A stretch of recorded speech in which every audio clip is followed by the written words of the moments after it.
Hello hi friends, welcome to our channel. ఈరోజు ఈ వీడియోలో 9th మంత్లో తీసుకోవాల్సిన కేర్ అండ్ ఈ విషయాలు 9th మంత్లో మీకు చాలా బాగా యూజ్ అవుతాయి.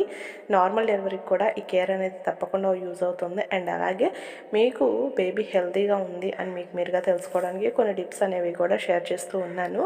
సో ఈ కేర్ తీసుకోవడం ద్వారా ఇబ్బందులు అనేవి లేకుండా ఉంటాయి. అండ్ 9th మంత్లోకి వచ్చేసేసరికి ఎక్కువగా బేబీ డ్రాప్ అనేది చాలా వరకు అయిపోతూ ఉంటుంది.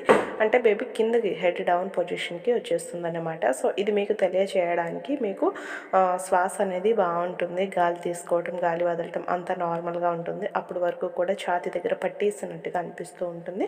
బట్ 9th మంత్ వచ్చిన దగ్గర నుంచి బేబీ కిందకి షిఫ్ట్ అవుతుంది కాబట్టి కొంచెము మీకు ఫ్రీగా అనిపిస్తూ ఉంటుంది. అండ్ అలాగే మార్నింగ్ ఈవినింగ్ వాకింగ్ అనేది చేయడం ద్వారా ప్రెషర్ అనేది బేబీ కిందకి దిగుతుంది.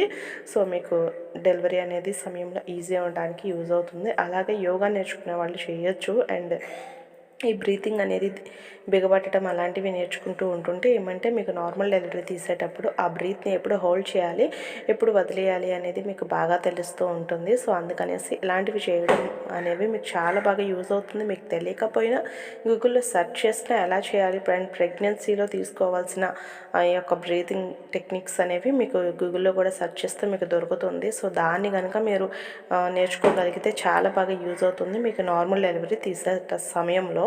అండ్ అలాగే ఫుడ్ కూడా ఒకేసారి ఎక్కువగా తినొద్దు, కొద్దిగా తినాలి. అది మాత్రం గుర్తుపెట్టుకోండి. ఒకేసారి ఎక్కువగా తింటే గ్యాస్ అనేది ఫామ్ అయిపోయే ప్రమాదం ఉంటుందన్నమాట. సో గ్యాస్ తన్నేస్తుంది కొంతమందికి. సో అందుకనేసి యూస్ చేసుకోండి ఈ టిప్ని కూడా. అండ్ అలాగే మసాలా ఫుడ్స్ అన్నీ కూడా మీకు తినాలనిపిస్తే మార్నింగ్ టైంలో తినండి, కానీ నైట్ పడుకునే ముందు మాత్రం స్పైసీ కానీ బిర్యానీ అలాంటి మసాలాస్ తినొద్దు. గ్యాస్ అనేది ప్రాబ్లమాటిక్ అయ్యే అవకాశం ఉంటుంది.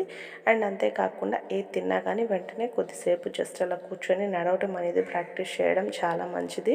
ఎక్కువగా మీకు ఇబ్బందిగా అనిపించకుండా ఉంటుందన్నమాట. ఈ టిప్ని కూడా కంపల్సరీగా గుర్తుపెట్టుకోండి. అండ్ అలాగే డిన్నర్ అనేది 7 to 8 ఈ టైంలో మాత్రం అయిపోయే విధంగా ఉంటే చాలా మంచిది. మీకు బాగా యూజ్ అవుతూ ఉంటుంది. ఈ టిప్ కూడా వెంటనే తినగానే పడుకోవద్దు, అనీజీగా ఉంటుంది, నైట్ సరిగా నిద్ర పట్టినట్టుగా కూడా అనిపిస్తూ ఉంటుంది. అండ్ ఇప్పుడు వింటర్ సీజన్ కదా, ఒక్కొక్క రోజు బాత్ చేయకపోయినా కానీ అండర్వేర్స్ అనేవి కంపల్సరీగా మీరు చేంజ్ చేస్తూనే ఉండాలి. ఆ విషయాన్ని గుర్తుపెట్టుకోండి. యూరిన్ ట్రాక్ట్ ఇన్ఫెక్షన్స్ అనేవి త్వరగా వస్తూ ఉంటాయి కాబట్టి కంపల్సరీగా డైలీ 2 times అండర్వేర్ అనేది చేంజ్ చేస్తూ ఉండాలండి. ఈ విషయాలని గుర్తుపెట్టుకోండి. అండ్ లాస్ట్ 9th మంత్లో వైట్ డిశ్చార్జ్ కూడా కామన్గా ఉంటుంది కాబట్టి అలాంటి ప్రాబ్లం లేదు. ఎప్పుడైనా మీకు వైట్ డిశ్చార్జ్ స్మెల్లీతో ఉన్నా లేకపోతే ఇచ్చింగ్ ఉన్నా అప్పుడు మాత్రమే ప్రమాదం అవుతుంది తప్ప కొంచెం ప్రాబ్లమాటిక్ అయ్యే అవకాశం ఉంది. ట్రాక్ట్ ఇన్ఫెక్షన్స్ అనేవి యూరిన్ ఇన్ఫెక్షన్స్ అనేవి వస్తూ ఉంటాయి కాబట్టి వాష్రూమ్కి వెళ్ళిన ప్రతిసారి కూడా క్లీన్ చేసుకుంటూ ఉంటే సరిపోతూ ఉంటుంది. అండ్ మరి డ్రైగా మీకు అనిపించినా కానీ మీ డాక్టర్కి చెప్పినట్లయితే సొల్యూషన్స్ అనేవి ఇస్తారు కాబట్టి దాని ద్వారా క్లీన్ చేసుకోవచ్చు. అండ్ సోప్ వాటర్ని యూజ్ చేసి క్లీన్ చేయడం అస్సలు మంచి పద్ధతి కాదు, అలా చేయకూడదు. ఆ విషయాన్ని కూడా గుర్తుపెట్టుకోండి. అండ్ ఇలాంటి టిప్స్ అనేవి ఫాలో అవుతూ ఉంటుంటే 9th మంత్ బాగుంటుంది. అంతేకాదు యూరిన్ వెళ్తుందా ఉమ్మనీరు పోతుందా అనేది బాగా గుర్తుపెట్టుకోండి. 9th మంత్లో చాలా అంటే చిన్న బకెట్ మోసినా లేదంటే దుప్పట్లు అవి ఉతికేస్తూ ఉంటారు కొంతమంది, బెడ్షీట్స్ అలాంటివి బాగా బరువు పనులు చేస్తే నార్మల్ డెలివరీ అవుతుంది అని. అదేమీ కాదు అండి. ఆ విషయాన్ని అస్సలు మీరు పట్టించుకోవద్దు. నార్మల్గా చేసుకోవచ్చు, కానీ మరి ఓవర్గా బరువు వెయిట్స్ అవి మోసేసిన ఉమ్మనీరు అనేది లోపల ఓపెన్ అయ్యే ఛాన్సెస్ ఉంటుందన్నమాట. సో అది పగిలిపోవడం ద్వారా మళ్ళీ మీకు ఉమ్మనీరు పోతుంది. కొంతమందికి ఒకేసారిగా పోతుంది, కొంతమందికి కొద్దిగా పోతుంది. ఆ విషయాన్ని గమనించుకోండి.